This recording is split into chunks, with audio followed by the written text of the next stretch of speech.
Hello everyone, welcome to Master Jerry Mom YouTube channel. So I hope you all are doing absolutely fine. And आज की हमारी जो video है वो है HSG इंजेक्शन लेने के बाद पीरियड कब तक आते हैं। तो वीडियो को स्टार्ट करने से पहले चैनल को सब्सक्राइब कीजिए, वीडियोस को लाइक करिए एंड शेयर करिए। कोई भी डाउट हो, आपका कोई भी क्वेरी हो तो आप मुझे कमेंट सेक्शन में पूछ सकते हैं। तो वीडियो को स्टार्ट करते हैं अब कि HSG इंजेक्शन लेने के बाद पीरियड कब तक आते हैं। तो क्या होता है कि जब हम HSG इंजेक्शन लेते हैं, जब हमारी जैसे फॉलिकल स्टडी हो रही है या फिर कोई मेल है उसको भी HSG इंजेक्शन दिए जाते हैं, मेल फीमेल दोनों को दिए जाते हैं, क्योंकि ये इनफर्टिलिटी के लिए ट्रीटमेंट की तरह यूज़ किया जाता है HSG इंजेक्शंस को। ठीक है, तो जैसे एक फीमेल है, अगर हाँ उसको HSG इंजेक्शन तब दिया जा रहा होता है जब फॉलिकल स्टडी हो रही होती है, मतलब ये देखा जा रहा होता है कि एग्स बन रहे हैं कि नहीं, कितने साइज का फॉलिकल बन रहा है, उसको रप्चर करवाने के लिए, जिसको हम ओव्यूलेशन कहते हैं, ओव्यूलेशन से पहले ये दिया जाता है। ठीक है, HSG इंजेक्शन। तो हमारे माइंड में ये क्वेश्चंस आते हैं कि हमें HSG इंजेक्शन लग रहा है तो क्या पीरियड्स लेट आएंगे या फिर टाइम पे आएंगे। अगर पीरियड्स नहीं आएंगे तो इसका मतलब क्या कंसीव हो चुका होगा, मुझे प्रेगनेंसी हो चुकी होगी। तो ये बहुत सारे क्वेश्चंस हमारे दिमाग में आते हैं। ठीक है, तो क्या होता है कि जब हमारी फॉलिकल स्टडी हो रही होती है तो हमें इंजेक्शन दिया जाता है। ठीक है, जब हमारा साइकिल बंद हो जाता है, मतलब साइकिल के 8th डे पे आपको बुलाया जाता है और आपको देखा जाता है, आपका अल्ट्रासाउंड लिया जाता है और उसमें ये देखते हैं कि किस ओवरी में, दोनों ओवरीज में या फिर एक में, कहाँ पर फॉलिकल बन रहा है और कितने फॉलिकल बने हैं। ठीक है, ये देखा जाता है। ठीक है, फिर आपको सेकेंड टाइम बुलाया जाता है, मतलब इंजेक्शन दे दिया जाता है, फिर आपको बुलाते हैं और वो फिर देखते हैं कि साइज़ जो है वो कितना बड़ा हुआ है, कैसा हुआ है। ठीक है, तो जब आपको फर्स्ट टाइम बुलाया जाता है, जैसे 8th और 10th डे पे आपको बुलाते हैं, आपके साइकिल के बाद, पीरियड्स आने के बाद 8th या फिर 10th डे पे बुलाते हैं, तो वो ये देखते हैं, अल्ट्रासाउंड करते हैं और देखते हैं कि किस ओवरी में फॉलिकल बना है और किस में नहीं बना है।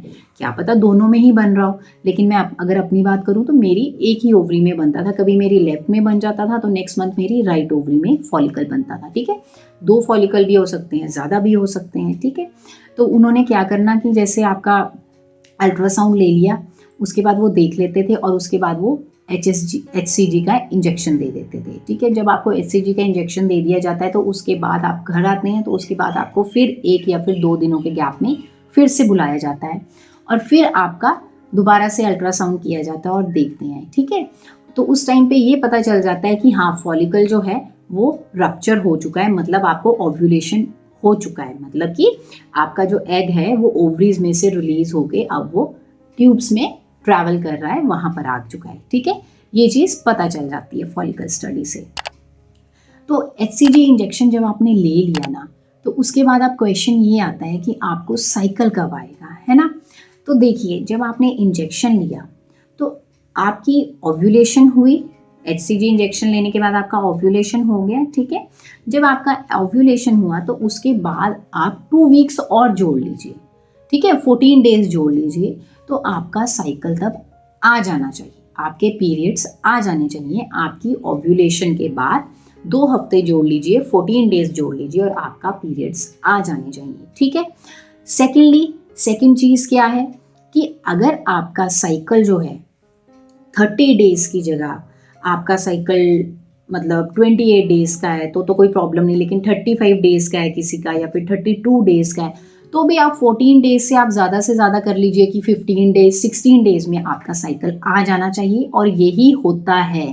फॉर एग्जाम्पल, अगर मैं अपनी बात करूं या फिर जो मेरे नोन में भी हैं, वो जब फॉलिकल स्टडी उनकी हो रही थी तो वो HCG का इंजेक्शन लेते थे, तो जो उनका पीरियड्स थे और जो मेरे पीरियड साइकिल था वो प्रॉपर उसी टाइम पे आता था।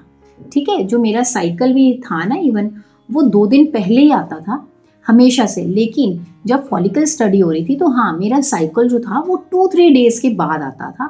और जब मैंने ये 3 मंथ्स के लिए मुझे HCG के इंजेक्शन लगे, फॉलिकल स्टडी मेरी 3 मंथ्स हुई, तो उन 3 मंथ्स में मेरा जो पीरियड्स थे वो मतलब 14 डेज प्लस आप कर दीजिए कि 3-4 डेज और ऊपर आप कर दीजिए, आ जाते थे, लेकिन इससे ज़्यादा डिले नहीं हुए। ठीक है, और जब मेरी फॉलिकल स्टडी बंद हो गई तो मेरा जो साइकिल था वो नॉर्मल 28 डेज पे आ गया, और बल्कि 28 डेज से 1-2 दिन पहले ही मेरा साइकिल अब आता है, ठीक है।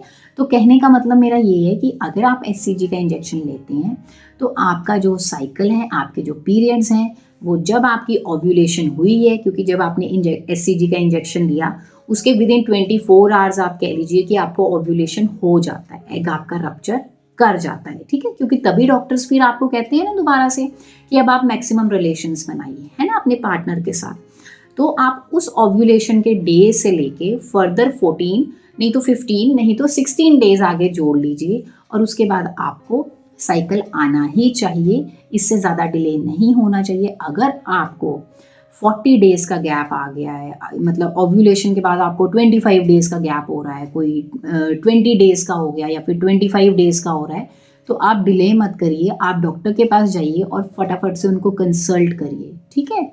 क्योंकि इस चीज़ को फिर इग्नोर नहीं करना चाहिए, क्योंकि अगर हमारा साइकिल इरेगुलर हो गया, अगर हमारा साइकिल रेगुलर नहीं होता, ठीक है, तो हमारी ओव्यूलेशन भी नहीं होती है और ओव्यूलेशन तो मेन चीज़ है। यहाँ से मैंने आपको ये बताया इस वीडियो में कि हाँ, जो मेरा भी एक्सपीरियंस है वो भी मैंने आपको बताया कि मेरा 2-3 डेज लेट होता था, लेकिन इससे ज़्यादा नहीं हुआ, ठीक है। और अदरवाइज मे भी कईयों को हो भी ना डिले, उनका आए ही प्रॉपर टाइम में जैसे पहले आ रहा था, ओके। लेकिन अगर ज़्यादा डिले हो रहा है, go to the doctor. So I hope इस वीडियो से आपको हेल्प मिली होगी कि एचएसजी इंजेक्शंस लेने के बाद कब तक हमारा पीरियड आता है, नहीं आता, कब हमें डॉक्टर को कंसर्न करना है, कब नहीं कंसल्ट करना है, ठीक है। तो जाने से पहले चैनल को सब्सक्राइब कीजिए, वीडियोस को लाइक करिए एंड शेयर ज़रूर करिए। कोई भी क्वेरी हो, आपका डाउट हो, क्वेश्चन हो, तो आप मुझे कमेंट सेक्शन में पूछ सकते हैं। Till then take care, thank you and bye bye.